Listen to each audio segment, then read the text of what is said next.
विषय है, बहुत ही महत्वपूर्ण विषय है। और इससे एक तरह से भारत के जो राष्ट्र राज्य है, जो नेशन स्टेट है, इसका एक बहुत महत्वपूर्ण अंग कैसे काम कर रहा है, किस तरीके से काम कर रहा है और किस तरह से उसमें भेदभाव हो रहा है, खास करके एससी एसटी और ओबीसीज के साथ, ये समझने में लोगों को मदद मिलेगी। और जिस तरह से नीट के सवाल पर ओबीसी का रिजर्वेशन का जो मामला था, ये कब हल हो जाना चाहिए, तो 1984 में, और हल होकर कब ये रिजॉल्व हुआ जाकर 2021 में, तो 40 साल, लगभग 35 साल लग गए। तो ये जो यूपीएससी का स्कैम है, घोटाला है, ये 2005 से चल रहा है, 16 साल से घोटाला चल रहा है। लोग कह रहे हैं कि आज क्यों बात की जा रही है। आज इसलिए बात की जा रही है क्योंकि अब चेतना का स्तर बढ़ा है। जो एससी एसटी ओबीसी के लोग हैं वो आपस में ज़्यादा संवाद कर रहे हैं, और सोशल मीडिया वगैरह की वजह से एक दूसरे को अपनी चीज़ें पहुंचाने की क्षमता बढ़ी है। क्योंकि मीडिया जो है वो ये सब को तो उठाएगा नहीं। मीडिया में आमतौर पर सवर्ण कैटेगरी के, अपर कास्ट कैटेगरी के लोग ज़्यादा हैं, तो वो अपने जाति के हितों के खिलाफ क्यों काम करेंगे। तो अगर आप सब लोगों ने शेयर का बटन दबा दिया है और आप अपने सारे दोस्तों तक इसे पहुंचा रहे हैं, तो हम अब इसको शुरू कर सकते हैं। बहुत सारे लोग जुड़ गए हैं, देवीलाल जयपाल जी, हंसराज मीणा जी, अल्ताफ रजा साहब, हंसराज मीणा साहब जय भीम बोल रहे हैं, अम्बेश कुमार और धर्म सिंह तुमापुरा, काफ़ी लोग ऑलरेडी जुड़ चुके हैं। और आप लोगों से रिक्वेस्ट है कि इसको शेयर कर लें। अब मैं मुद्दे पर आ रहा हूँ, ये हुआ क्या है। सबसे पहले तो एक इसमें इलीगलिटी, जो अवैधानिकता है, वो ये है कि 10% सीटें, बल्कि 10 क्या, लगभग थोड़ा सा ज़्यादा ही, 10% से ज़्यादा ईडब्ल्यूएस को इसमें रिजर्वेशन दे दिया गया है। जबकि ईडब्ल्यूएस रिजर्वेशन का मामला अभी सुप्रीम कोर्ट से हल भी नहीं हुआ है। आमतौर पर रिजर्वेशन जब लागू होता है और सुप्रीम कोर्ट में चलता है, तब तक रुका रहता है। ओबीसी के साथ यही हुआ। लेकिन ईडब्ल्यूएस का आरक्षण अभी सुप्रीम कोर्ट में इसकी सुनवाई भी नहीं शुरू हुई है, और ईडब्ल्यूएस को 86 सीटें, मतलब 10, लगभग 11% सीटें ऑलरेडी दे दी गई हैं। तो एक तो पहला घोटाला ये है कि ईडब्ल्यूएस का आरक्षण जब अभी सुप्रीम कोर्ट ने कोई फैसला नहीं दिया, उसकी वैधानिकता पर अभी बहस नहीं हुई है, उसके कानूनी स्थिति अभी स्पष्ट नहीं है, तो ईडब्ल्यूएस को आपने इतनी सारी सीटें कैसे दे दी। अभी तो ये भी नहीं मालूम कि ईडब्ल्यूएस जिसको दिया जा रहा है वो 10% उनकी आबादी भी है कि नहीं है। जिनकी आबादी के बारे में कोई अनुमान नहीं है, जिनके पिछड़ेपन के बारे में कोई अनुमान नहीं है, जिनके बारे में ये हमें नहीं पता है कि वो अंडर रिप्रेजेंटेड हैं कि ओवर रिप्रेजेंटेड हैं। ईडब्ल्यूएस, मेरा अनुमान है कि अपनी आबादी से कम 4 से 5 गुना ज़्यादा रिप्रेजेंटेड हैं। अगर उनकी आबादी 7 या 8% है, तो वो ऑलरेडी 40% तक ऑलरेडी सरकारी पदों पर हैं। तो ईडब्ल्यूएस इसकी पहली अवैधानिकता है। पहला गैरकानूनी काम इसमें जो हुआ है सिविल सर्विस में, वो है कि ईडब्ल्यूएस आरक्षण बगैर किसी कानूनी समीक्षा के ही इसमें लागू कर दिया गया है। तो ये भारत की सबसे बड़ी परीक्षा है। आप समझिए कि इससे चुनकर आने वाला एक व्यक्ति अपनी पहली प्रमोशन के बाद जब डिस्ट्रिक्ट मजिस्ट्रेट बनता है, तो 8 से 10 लाख लोगों की आबादी के भाग्य का फैसला करता है, तमाम तरह के फैसले करता है। वो किसको ठेका मिलेगा, किसको माइनिंग मिलेगी, कहाँ सड़क बनेगी, से लेकर तमाम तरह के फैसले एक डीएम करता है। तो आप समझिए कि पहली पोस्टिंग में ही वो जो आदमी इतना पावरफुल हो जाता है। वैसे 86 पोस्ट ईडब्ल्यूएस को दे दिए गए बगैर ये तय किए हुए कि ये वैधानिक है भी कि नहीं है। कोर्ट में अभी ये केस सुनवाई के लिए आना है, इससे पहले इसको उन्होंने लागू कर दिया। और ईडब्ल्यूएस आरक्षण आप जानते हैं कैसे लागू हुआ था? 4 दिन में लागू हुआ था। मतलब पेश हुआ, उसी दिन लोकसभा में पास हुआ, अगले दिन राज्यसभा में पास हुआ, तीसरे दिन राष्ट्रपति के पास गया और चौथे दिन गजट में लागू हो गया। मतलब भारत का सबसे तेजी से फैसला जो पास हुआ है कानून, वो ईडब्ल्यूएस आरक्षण है। तो पहली उसकी अवैधानिकता तो यहाँ पर है। तो अब हम इसके दूसरा एक जो इसमें करप्शन है, बहुत बड़ा करप्शन है, इस पर बातचीत करना चाहेंगे। तो आप में से जिन लोगों के पास भी इस साल का रिजल्ट है यूपीएससी का, वो अपना रिजल्ट खोल लें अपने मोबाइल पर या लैपटॉप या आईपैड, जहाँ भी देख रहे हैं पैड पर, वो अपना इस साल का रिजल्ट जो है सिविल सर्विस एग्जाम का यूपीएससी साइट पर है, पीआईबी पर है, भारत सरकार के मतलब, और इवन प्राइवेट में भी काफ़ी वेबसाइट्स पर ये ऑलरेडी मौजूद है। इस रिजल्ट को आप अपने सामने देख सकते हैं। तो पहले तो आप रिजल्ट खोल लीजिए। इसी बीच में बाकी जो लोग हैं उनसे ये भी रिक्वेस्ट है कि आप इसको शेयर कर लें। मनोज लीला रामचंद्र साहब, बहुत बहुत स्वागत है। सुबोध पासवान जी, जय भीम। कुणाल कह रहे हैं अवैधानिक नहीं कह सकते हैं। ठीक है, इस पर हम अभी आर्ग्यू करेंगे कि क्यों इसको अवैधानिक कर सकते हैं। तो इस पर पक्ष और विपक्ष के दोनों तरह के लोग इसको सुन रहे हैं, और जाहिर है कि जो सरकार में भी आमतौर पर जो लोग हैं वो भी इसको सुनते ही हैं। आप खास करके ये सब मामले अब इतने बड़े होते जा रहे हैं तो सब तरह के लोग इसको सुन ही रहे होंगे। Okay fine. तो ये जो पूरा मामला है, इस बार का रिजल्ट अगर आपने खोल लिया अपने सामने, आपके सामने है, तो इस रिजल्ट का पहला पन्ना देखिए। इसमें यह लिखा गया है कि कुल मिलाकर भारत सरकार ने यूपीएससी को कहा है कि 836 अफसर हमें अलग अलग आईएएस, आईपीएस, आईएफएस और ग्रुप ए और ग्रुप बी में नियुक्त करने हैं। तो 836 अफसरों की हमें लिस्ट भेजिए परीक्षा करके और इंटरव्यू करके। ये है इस पूरे रिजल्ट का पहला पार्ट। कितने अफसर आने हैं? 836, 836 इतने अफसर सरकार को चाहिए, भारत सरकार को। और यूपीएससी को उन्होंने निर्देश दिया कि हमें 836 अफसरों की लिस्ट भेजिए। अब यूपीएससी को क्या करना चाहिए? एक परीक्षा कंडक्ट करनी चाहिए, जो उनका पूरा प्रोसेस है, प्रीलिम्स, मेंस, वो एक सीक्वेंस जो है, इंटरव्यू वगैरह करके उनको 836 अफसरों की एक लिस्ट भेज देनी चाहिए। ऐसा ही होता है सारी परीक्षाओं में, यही होता है कि सरकार को जितने नियुक्त करने उतने लोग सेलेक्ट करके आपने भेज दिए। अब जो रिजल्ट है, आप इसका, ये 16 पेज में टोटल रिजल्ट है। अब आप इसको देखिए कि इस रिजल्ट में टोटल कितने नाम हैं, टोटल हर सब मिला के। तो आप पाएंगे कि पेज 16वें पेज पर जाकर ये रिजल्ट कहाँ खत्म हो जाता है। आखिरी नाम है विश्वजीत चौधरी का। पेज 16 खोलिए, 761वें नंबर कैंडिडेट के बाद लिखा हुआ है कंक्लूडेड। इसका मतलब लिस्ट यहां पर खत्म हो जाती है। ठीक है, तो सरकार ने मांगे कितने अफसरों की लिस्ट? 836 अफसरों की। यूपीएससी ने भेजे कितने? 761 अफसरों की। तो ये लिस्ट, इस लिस्ट में कितने लोग कम हो गए? 75 लोगों की लिस्ट यूपीएससी ने नहीं भेजी, अभी नहीं भेजी। लेकिन ऐसा तो है नहीं कि ये 75 पोस्ट खाली रह जाएंगे। टोटल अफसर तो 836 ही नियुक्त होने हैं। अब 836, अब आप अपने जो भी यूपीएससी के अपने आसपास, आपके आसपास तैयारी कर रहा है परीक्षा की, उससे पूछिए, ये बता देगा कि ये स्कैम क्या है। उनमें से हर किसी को मालूम है कि ये कितना बड़ा घोटाला है, हर किसी को मालूम है। यूपीएससी की तैयारी जो कर रहा है, या तो अभी यूपीएससी की तैयारी जिन्होंने शुरू नहीं की है, जाहिर उसको नहीं मालूम होगा, लेकिन इस देश में कम से कम 10-1 लाख लोग यूपीएससी की तैयारी करते हैं। उनमें से किसी भी स्टूडेंट से पूछ लीजिए तो बताएगा कि ये स्कैम क्या है, किस तरह से घोटाला हो रहा है। तो 836 अफसर नियुक्त होने हैं, 761 अफसरों की लिस्ट यूपीएससी ने भेज दी, 75 अफसरों की लिस्ट नहीं भेजी। अभी इसके लिए यूपीएससी ने क्या किया? जो रिजल्ट का तीसरा पॉइंट है, आप उसको देखिए अगर आपने रिजल्ट खोल लिया है तो। अब यूपीएससी कह रहा है कि हमने 761 की लिस्ट भेज दी है, 761 नाम भेज दिए, वो लिस्ट आप देख लीजिए। आखिरी नाम विश्वजीत चौधरी का है 761वें पोजीशन पे। हमने 75 नाम नहीं भेजे। 75 नाम नहीं भेज के हमने क्या किया कि हमने 150 कैंडिडेट की एक रिजर्व लिस्ट, गोपनीय लिस्ट हमने बना ली, जिसके बारे में किसी को नहीं पता है कि उसमें किसके किसके नाम है। और हम बाद में इसकी ये लिस्ट भेज देंगे सरकार को, और इसमें ये लोग फिर रख लिए जाएंगे। राइट, अब 150 लोगों की एक गोपनीय लिस्ट बना ली गई। अभी ये जो 150 लोगों की लिस्ट बनाई गई, इसमें कितने नाम हैं जो जनरल कैटेगरी बोल रहे हैं? असल में यह नाम में भी गड़बड़ी है। जनरल कैटेगरी क्या होती है? अनरिजर्व कैटेगरी है, ओपन कैटेगरी है, कोई भी आएगा। लेकिन जनरल कैटेगरी में उन्होंने 75 नाम रखे, ईडब्ल्यूएस में 14 नाम, ओबीसी में 55, शेड्यूल कास्ट के 5, और 1 नाम उन्होंने रख दिया किसका? शेड्यूल ट्राइब का। कि इतने की लिस्ट हमने अलग से रख ली है। ये इसके बारे में भी हम आपको नहीं बताएंगे। राइट, अब ये बताने के बाद उन्होंने, अब ये दूसरे, तीसरे, चौथे महीने में चुपचाप से एक लिस्ट जाकर सरकार को ये सौंप आएंगे, जिसमें कि नियुक्तियां हो जाएंगी। इसी में पिछली बार लोकसभा अध्यक्ष ओम बिरला जी की बेटी, संभवतः नाम अंजलि बिरला होगा, आप लोगों ने पढ़ा होगा, काफी बड़ा विवाद हुआ था पिछली बार इसको लेकर कि इसमें तमाम तरह के प्रभावशाली लोगों के नाम इसमें होंगे। और वो इसमें वो नाम भी, चूंकि सरकार ये बताते भी नहीं है, जैसे इस बार अभी 761 नाम इन्होंने भेजे हैं, उसमें से SC ST OBC के नाम और उनके रिजल्ट के जो कितने नंबर किसको आए हैं, ये किसी को नहीं पता है।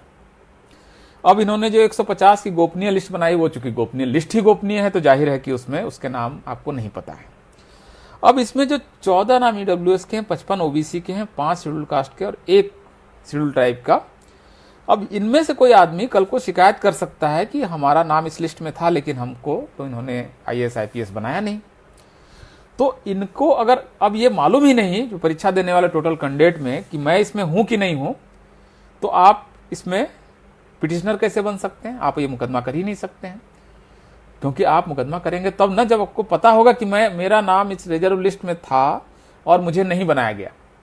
अब यूपीएससी की चालाकी देखिए, यूपीएससी ने बताया ही नहीं कि रिजर्व लिस्ट में किसका नाम है, तो आप मुकदमा भी नहीं कर सकते। आपको क्या करना पड़ेगा? पीआईएल कि भाई विद्यार्थियों का बहुत अहित हो रहा है, तो कोर्ट पूछेगा आप कौन, भाई आपको क्या शिकायत है, आपका क्या आप वो हैं जिनका कि आपको नौकरी नहीं मिली है?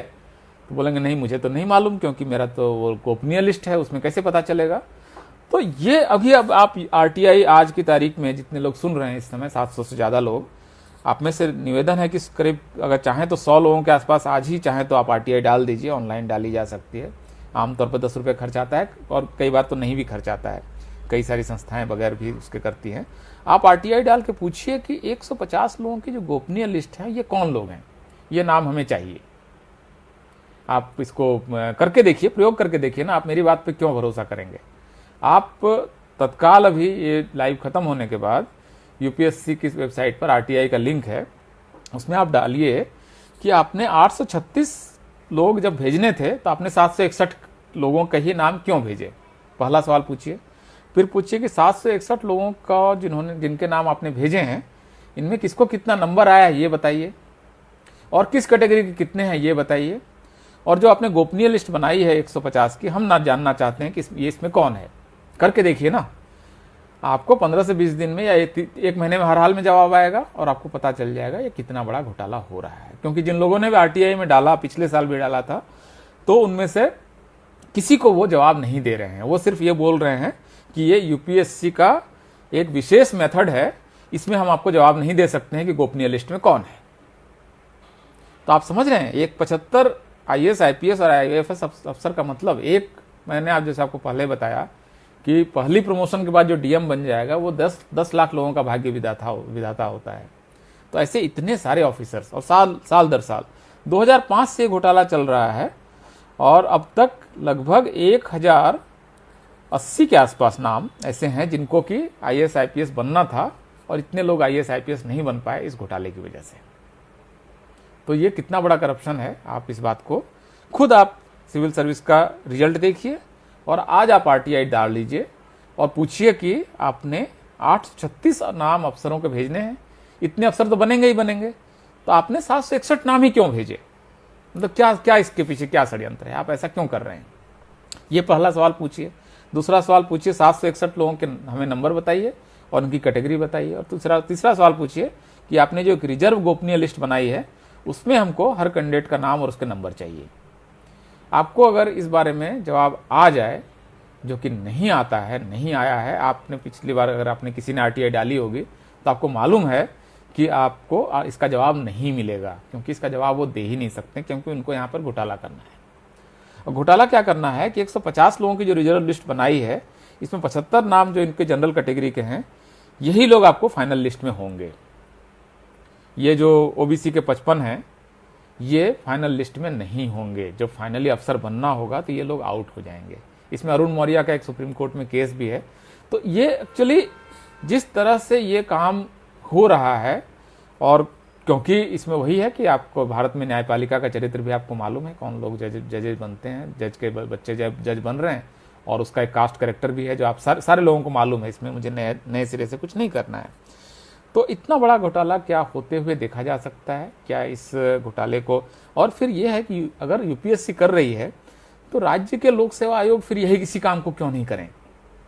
यूपीएससी कर रही है और राज्य के लोक सेवा आयोग में भी तो अल्टीमेटली उन्हीं कैटेगरीज के लोग पावरफुल पोजीशंस में हैं, मीडिया भी उनके पास है, जुडिशरी में भी उन्हीं के लोग हैं। तो फिर ये मामला किस तरह से सॉल्व होगा? जब तक खास करके ओबीसी के पॉलिटिशियंस इस मामले को नहीं उठाएंगे तब तक ये मामला सॉल्व नहीं हो सकता है। जागरूकता वगैरह से फर्क नहीं पड़ता है। पिछली बार जब यूपीएससी स्कैम लगा था तो कम से कम 5 लाख लोगों ने ट्वीट किया था। 5 लाख लोगों का ट्वीट करना मायने रखता है इस देश में। लेकिन 5 लाख ट्वीट होने के बावजूद सरकार ने क्या किया उसके बाद, यूपीएससी ने एक वेबसाइट में एक सफाई डाली कि नहीं, ये जो रिजर्व लिस्ट हम बनाते हैं ये SC ST OBC के फायदे के लिए है। और हम दूसरा उन्होंने सफाई दी कि we are doing this since decades, हम बहुत समय से कर रहे हैं, ये सफाई है उनकी, और हम नियमों के तहत कर रहे हैं, हमारे बनाए हुए नियमों के तहत कर रहे हैं। भाई आपने ही नियम बनाए हैं और चूंकि आपने ही तय किया है तो आप वर्षों से कर रहे हैं, ठीक है, ये कोई सफाई हुई? आप इस बात का स्पष्टीकरण दीजिए ना, ये लिस्ट गोपनीय क्यों है? आप बताइए ना कि ये लिस्ट गोपनीय क्यों है। अगर आप इसमें से सारे लोगों के नाम स्पष्ट रूप से, अरुण मौर्य जी भी जुड़ गए हैं, ये खुद इस नियम के भुक्तभोगी हैं, वरना वो इस समय IAS ऑफिसर होते।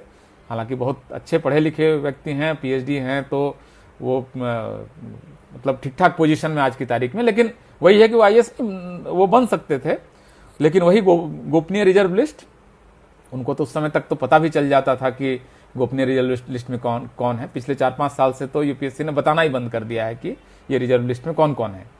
तो ये जो पूरा मामला जिस तरह से हो रहा है, ये अगर फैल गया, राज्यों तक चला गया और राज्यों के लोकसेवा आयोग ने भी इसी तरह से गोपनीय लिस्ट बनानी शुरू कर दी, तो आप समझ लीजिए कि SC ST OBC का बहुत बड़ा नुकसान इस देश में होने वाला है। तो बहुत जरूरी है कि इस सवाल पर अपने राजनीतिक जो लोग हैं उनको आप बताएं कि भाई आप हमारे वोट से चुने जाते हैं। भाई इस समय भारत में कोई एक भी सीट ऐसी नहीं है लोकसभा या विधानसभा की जहां सवर्ण अपनी जाति का कैंडिडेट चुन सकता है, इतनी संख्या कहीं पर नहीं है। OBC के वोट के बगैर इस देश में कोई भी विधायक या सांसद नहीं चुना जाएगा। इसके बावजूद अगर OBC के हितों का अन्याय के साथ इस तरह का खिलवाड़ हो रहा है, तो इसका मतलब OBC का जो पढ़ा लिखा प्रबुद्ध तबका है वो जागरूक नहीं है अपने अधिकारों के प्रति, या ये भी हो सकता है कि मतलब पहली बार नौकरी मिल गई, चलो पढ़ने का मौका मिल गया, मतलब आत्मतुष्टि का भी भाव हो सकता है कि चलो इतना तो हो गया। एक जनरेशन में साइकिल चलते थे, आज की तारीख में एक स्कूटर आ गया, बाइक आ गई, चलो एक कार भी आ गया, एक घर बन गया। तो ये IAS IPS वगैरह का क्या मामला है, छोड़ देते हैं, मतलब अपर कास्ट के लिए भी कुछ तो छोड़ दिया जाए। या तो ये भावना है, या है कि ये लड़ाई जीती नहीं जा सकती है। भाई आपने अगर SC ST एक्ट को बचा लिया, अगर आपने रोस्टर के खिलाफ लड़ाई जीत ली, अगर आपने नीट के खिलाफ लड़ाई जीत ली, लगभग इसी तरह की लड़ाइयाँ हैं, तो कोई वजह नहीं है कि UPSC स्कैम के खिलाफ आप लड़ाई नहीं जीत सकते हैं।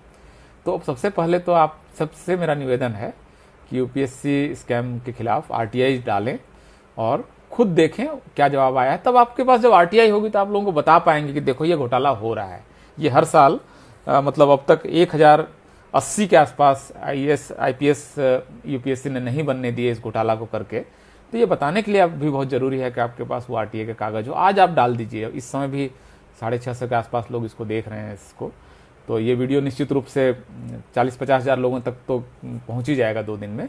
तो जो भी लोग इसको देख रहे हैं, आप लोग शेयर भी कर लें, अगर ये बहुत लोग आप चाहते हैं इंपॉर्टेंट है तो ये जो 40-50 हज़ार लोग इसको देखेंगे, उनसे मेरा निवेदन है कि उसमें कुछ 100 लोग, 200-400 लोग तो कम से कम RTI डाल ही दें। और वो कागज जब उनके पास जाएगा, इतनी सारी RTI जाएगी, तो उनको वहाँ भी थोड़ी सी हड़कंप मचेगी और एक चेतना भी बढ़ेगी लोगों के अंदर में भी। अपने पास अपना कागज होगा, आप समझिए कि उसकी ताकत बहुत होती है। आपके पास जब RTI होगी और आप जब पूछेंगे कि 836 अफसर चुने जाने हैं, आपने 761 का ही लिस्ट क्यों भेजा, और इस पर जब वो टाल मटोल करेंगे और बच के भागने की कोशिश करेंगे, तो आपके पास एक ताकत होगी बताने की देखो UPSC चोरी कर रहा है। तो इसलिए बहुत ज़रूरी है कि आप इसमें RTI डालें और अपने लोकल जो भी आपके सांसद विधायक उनको बताएं कि ये हो रहा है, आप इसको कृपया किसी तरीके से रोकें, क्योंकि इसकी वजह से खास करके OBCs का सबसे बड़ा नुकसान है। क्योंकि OBC का आप देखिए पिछले साल भी जो हुआ, तो OBCs के सबसे ज़्यादा मतलब रोके जा रहे हैं IAS IPS और IFS के ऑफिसर्स। तो इसके लिए आप अब आपके कोई अगर सवाल हो तो प्लीज़ आप पूछ लीजिए। एक तो हीरानंदन जी कह रहे हैं कि UPSC के ऑफिस के बाहर बड़ा डेमोन्स्ट्रेशन करना चाहिए, तो बिल्कुल आप लोग अगर ऑर्गेनाइज कर सकें तो कीजिए। कोई प्रश्न अगर है तो आप पूछ लीजिए। किसी को भी अगर डाउट है कि ये करप्शन नहीं है, या किसी को लग रहा है कि ये सिस्टम कैसे काम कर रहा है, तो वो सवाल पूछ सकता है कि Sanju Kumar Sonkar ji, definitely I will file RTI, you are most welcome. Uday Singh Maheshwari ji, Shardul Vikram ji RTI डालेंगे बता रहे हैं, तो आप लोग इसको करके देखिए। मेरे ख्याल से अगर SC/ST एक्ट बचाया जा सकता है तो UPSC स्कैम से भी लड़ा जा सकता है, मतलब असंभव नहीं है, खास करके अब के समय में, जबकि एक दूसरे से आप इतनी आसानी से संवाद कर पा रहे हैं। आप आज हम एक बात बोलते हैं और कल परसों तक वो, अब ये जैसे ये वीडियो है, ये मैं जो लोग भी यूट्यूब चैनल चला रहे हैं उनसे भी निवेदन है कि आप इसको ले लें। मैं इसको कॉपीराइट फ्री कर रहा हूँ, इस वीडियो को कॉपीराइट फ्री है, मुझे इसमें कोई फाइनेंशियल बदले में नहीं चाहिए। इसको आप जैसे चाहें इस्तेमाल कर लें। तो अमित नागराले जी, इस मामले में DMK मुख्यमंत्री, ठीक है, मैं वहाँ उनके सांसद विल्सन साहब से बात करूंगा कि वो DMK भी अगर इस मामले को उठा ले। DMK ने हालांकि इस मामले को उठाया है, लेकिन जब तक उत्तर भारत से कोई समर्थन नहीं आता है OBC के मामलों में, जो समस्या दक्षिण भारत के नेताओं को आ रही है, वहाँ पर मैंने कई सारे लोगों से बात की, ए राजा साहब से बात की, DMK के कई नेताओं से, वो ये कह रहे हैं कि OBC के मामले की हर लड़ाई तमिलनाडु ही लड़ेगा, ये कैसे संभव है। मतलब तमिलनाडु क्या क्या लड़ाई लड़े, नीट के खिलाफ लड़े, EWS के खिलाफ सिर्फ वहीं लड़ाई हो रही है। अभी तक तमिलनाडु ने EWS लागू नहीं किया है। आज भी अगर आप EWS आरक्षण तमिलनाडु में लेने जाएंगे तो नहीं मिलेगा। तो तमिलनाडु आखिर कौन कौन सी लड़ाई लड़े। मतलब सारी सामाजिक न्याय की लड़ाई तमिलनाडु के लोग लड़े और उत्तर भारत वाले सिर्फ उसका मजा लें। मतलब 4000 डॉक्टर इस बार एक्स्ट्रा बनेंगे और उसमें से काफ़ी डॉक्टर नॉर्थ इंडिया के होंगे, लेकिन नॉर्थ इंडिया ने क्या लड़ाई लड़ी नीट के मामले में, बताइए। उत्तर भारत के नेताओं ने मतलब बयान तक नहीं दिए इस मामले में। खास करके उत्तर प्रदेश में तो ऐसी चुप्पी है जैसे कि उनको सब सवर्ण वोट मिल ही जा रहा है, पता नहीं किस दुनिया में रहते हैं ये। तो ये जो पूरा मामला है, मेरे ख्याल से इसको लेकर एक उत्तर भारत में खास करके चेतना की जरूरत है। आप जो कह रहे हैं, कई लोग कह रहे हैं कि DMK से बात कीजिए, DMK से हम लोग बात कर सकते हैं, लेकिन सिर्फ DMK के भरोसे आप पूरा DMK अकेले उस लड़ाई को कहाँ तक लड़े। और उसको भी DMK को अपने EWS वहाँ पर ख़त्म करा दिया नीट में। वो सुप्रीम कोर्ट से आके वो जीत के चले गए, फिर केंद्र सरकार ने सुप्रीम कोर्ट से जीत लिया। तो कई बार उनकी लड़ाई थोड़ी मुश्किल हो रही है।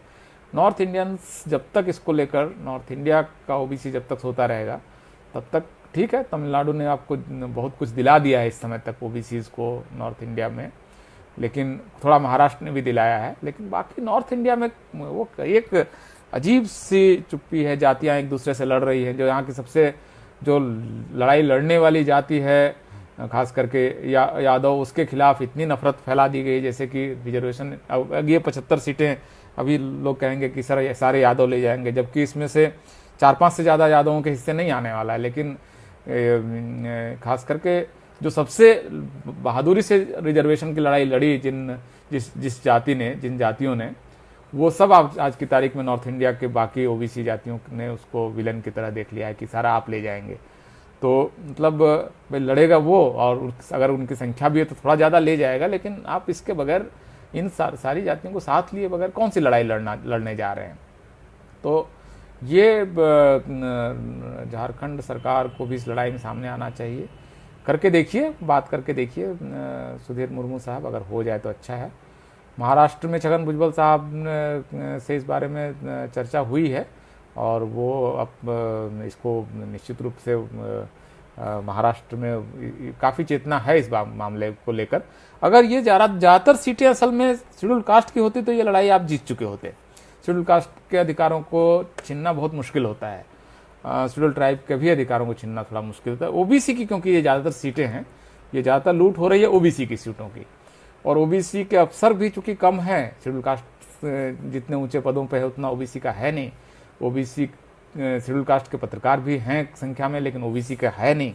तो OBC असल में इसमें ज़्यादा लूटा जा रहा है, इसलिए भी ये लड़ाई लड़नी मुश्किल है, क्योंकि OBC के हितों को खा लेना बहुत आसान है। सरकार को लगता है कि मतलब लड्डू है जिसको कि बहुत आसानी से निगल लेंगे। तो खास करके उत्तर भारत के लोगों से मतलब निवेदन है कि भैया आप लोग खड़े होइए, नहीं तो फिर आपका तो मतलब ये तो इस तरह से अगर सारे स्टेट पब्लिक सर्विस कमीशन कल को फिर बैंक से लेकर सब जगह ये अगर मॉडल हो गया कि गोपनीय लिस्ट बनने लगी, UPSC कर रहा है, सोचिए, जहाँ IAS IPS चुना जा रहा है, तो बाकी लोग भी तो आसानी से कर सकते हैं। तो ये एक संजू कुमार सोनकर कह रहे हैं SC/ST कमीशन और नेशनल OBC कमीशन को, नेशनल OBC कमीशन को आप चिट्ठी लिख सकते हैं, हम लोग वहाँ बात करेंगे कि इस मामले को वो उठाएं। 55 सीटें तो OBC की गई है ना 75 में, तो 75 में 55 अगर OBC की गई है तो सबसे ज़्यादा तो ये OBC का मुद्दा होना चाहिए लेकिन वही है कि ओबीसी अगर उनको लग रहा है कि मतलब बीजेपी के साथ मिलकर पहले मुसलमानों को ही निपटा लें, अगर यही इस धारणा में है तो फिर वो वही कर ले और अफसर बनने का सपना धीरे धीरे वो देखना छोड़ दे। और बैंक लोन ऐसे ही नहीं मिलता है ओबीसी के लोगों को, और अगर आप सरकारी कर्मचारी भी नहीं बन पा रहे हैं तो खेती में पड़े रहिए। जहाँ पर एमएसपी अब ख़त्म ही हो रही है, जो केंद्र सरकार ने नियम बना ही दिया है, तो जो किसान कानून है वो ज़्यादातर तो ओबीसी के ही हितों के खिलाफ काम करेगा और किसान जातियों के खिलाफ काम करेगा। तो खेती आपकी चलनी नहीं है, बैंक लोन आपको मिलता नहीं है, तो आपको बिजनेस आप कर नहीं पाएंगे। तो ले दे के थोड़ी बहुत लठैती कर लीजिए, या नीचे वाली जो नौकरियां हैं वो दरोगा वगैरह उसके नीचे वाली नौकरियां करते रहिए, उसको लेकर किसी को परवाह है नहीं। तो ये असल में स्थिति है। तो मैं फ़िलहाल इस लाइव को कंक्लूड करता हूँ और अंत में सबसे आपसे निवेदन करता हूँ कि ज़्यादा से ज़्यादा लोगों तक इस वीडियो को पहुँचा दीजिए। एटलीस्ट ये चेतना के स्तर पर ये बात जाए, और अगर ये समाज में बात चली जाती है तो निश्चित रूप से इसका असर पड़ेगा। और बहुत ज़रूरी है कि इस समय असल में सांप्रदायिक तापमान जो बीजेपी को बढ़ाने की कोशिश है, बीजेपी जब भी इस तरह का कोई घोटाला जब कर रही होती है ना, तो धीरे से कहीं पर एक सांप्रदायिक घोटाला, सांप्रदायिक हिंसा करा देती है। यूपीएससी रिजल्ट से ठीक पहले आपको हमेशा कोई ना कोई एक कम्युनल वायलेंस आपको दिखेगा। इस बार जैसे आसाम में हुआ है, तो एक कम्युनल वायलेंस कराकर उस समय ये मतलब जिसको बोलते हैं बाय स्टील्थ, चोरी से कुछ पास करा देना। तो ये एक बीजेपी की स्ट्रेटजी के तौर पर, जैसे लेटरल एंट्री का जब आंदोलन जैसे तेज हुआ था, उन्होंने दिल्ली के दंगे करा दिए। तो ये स्ट्रेटजी के तौर पर बीजेपी बहुत सफलतापूर्वक इस काम को कर रही है, बहुत एफिशिएंटली कर रही है, और इसको लगातार कर रही है। लोगों को की नज़र ही नहीं पड़ रही है कि जब भी हमारा कोई इशू आता है उस समय एक सांप्रदायिक हिंसा क्यों हो जाती है। इतना सा भी लोग समझने को तैयार नहीं है। इस सांप्रदायिक हिंसा भाई आपके हितों की आपके अब 55 सीटें ओबीसी की जा रही हैं, क्या ये सीटें मुसलमानों के पास जाएंगी या ईसाई के पास जाएगी? ये सवर्ण हिंदू ही तो खाएगा ना।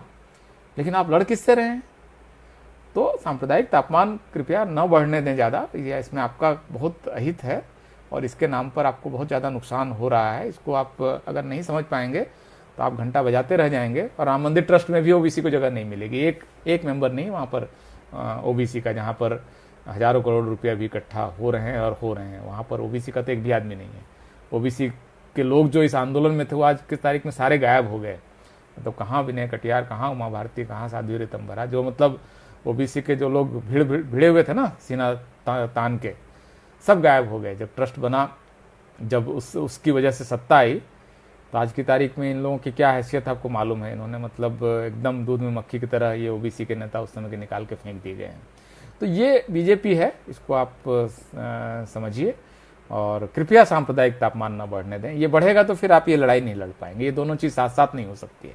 आपको बहुत ज़्यादा कोशिश करनी पड़ेगी कि आप उस ट्रैप में ना फंसे, और ये ट्रैप बीजेपी हर बार डालेगी। जब भी इस तरह का कोई घोटाला करना है, लेटरल एंट्री करना है, तो वो आपको उस समय दंगा करा देगी। आपका ये कोई भी इशू आएगा, रोस्टर का होगा तो एक कहीं पर हिंसा करा देगी। तो ये आपको इससे थोड़ा बच के चलना पड़ेगा और डिमांड करनी पड़ेगी सरकार से कि आप पारदर्शी हों, आप गोपनीय लिस्ट वगैरह ना बनाएं। आप जो लिस्ट बनाएं वो डाल दें, हमें दिक्कत नहीं है। आपकी दिक्कत क्या है? आप सारे लोगों के नंबर क्यों नहीं डाल देते हैं भाई? यूपीएससी ने एक परीक्षा ली, हर किसी को कोई ना कोई नंबर तो मिला है ना, वो नंबर आप वेबसाइट में क्यों नहीं डाल दे रहे हैं?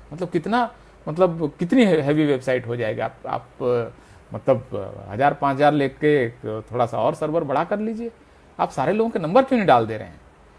तो इतनी बुनियादी डिमांड यूपीएससी नहीं मान रही है, क्योंकि सरकार उसके पीछे है, उसके पीछे कोर्ट है, जुडिशरी है। तो ये स्थिति है। तो बहुत बहुत शुक्रिया, आपने इस लाइव में आप हमारे साथ जुड़े रहे। सारे लोगों का शुक्रिया, मिथिलेश यादव जी, रामकरण मीना जी, सत्यशोधक जेपी, इमाम अहमद साहब, रंजीत सिंह जी, काफ़ी लोग जुड़े हैं। सबका नाम लेना भी संभव नहीं है। तो आप सब लोगों का बहुत बहुत आभार। और आप लोगों के जो कमेंट्स आए, अमोल खरांजे जी, कितने दिन कुंभकर्ण जैसे सोते रहेगा ओबीसी, बहुत इसके सोने की कैपेसिटी बहुत ज़्यादा है। मतलब वरना ओबीसी आरक्षण बाबा साहब ने व्यवस्था की थी आर्टिकल 340 कब, जब संविधान लागू हुआ उस दिन, आपको 26 जनवरी 1950 को व्यवस्था कर दी थी, और लागू हुआ कब जाके, इसका एक क्लॉज लागू हुआ जाके आपको 1993 में। मतलब इतना तो सोता है ओबीसी, और उसका मतलब आज की तारीख में शेड्यूल कास्ट की तुलना में ओबीसी के ऑफिसर्स आधे हैं। मतलब शेड्यूल कास्ट ने अपनी जागृति से इतना कुछ हासिल कर लिया है, उसने इंग्लिश एजुकेशन शेड्यूल कास्ट के लोगों ने पकड़ा है, वो फॉरेन जा रहे हैं। ओबीसी का आदमी, मैं अमेरिका में गया था तो मैं ढूंढ रहा था कि भाई ओबीसी का कोई अफसर कहीं कोई ओबीसी के लोग मिलें, तो उनकी अभी हैसियत नहीं बनी है कि वो वहाँ पर जाकर वहाँ कोई क्लेम अपना बनाएं और अपनी पोजीशन हासिल करें। तो ये समस्या है। बहुत बहुत शुक्रिया और आप लोगों का आभार। अब प्लीज़ इसको आप शेयर कर लें। धन्यवाद।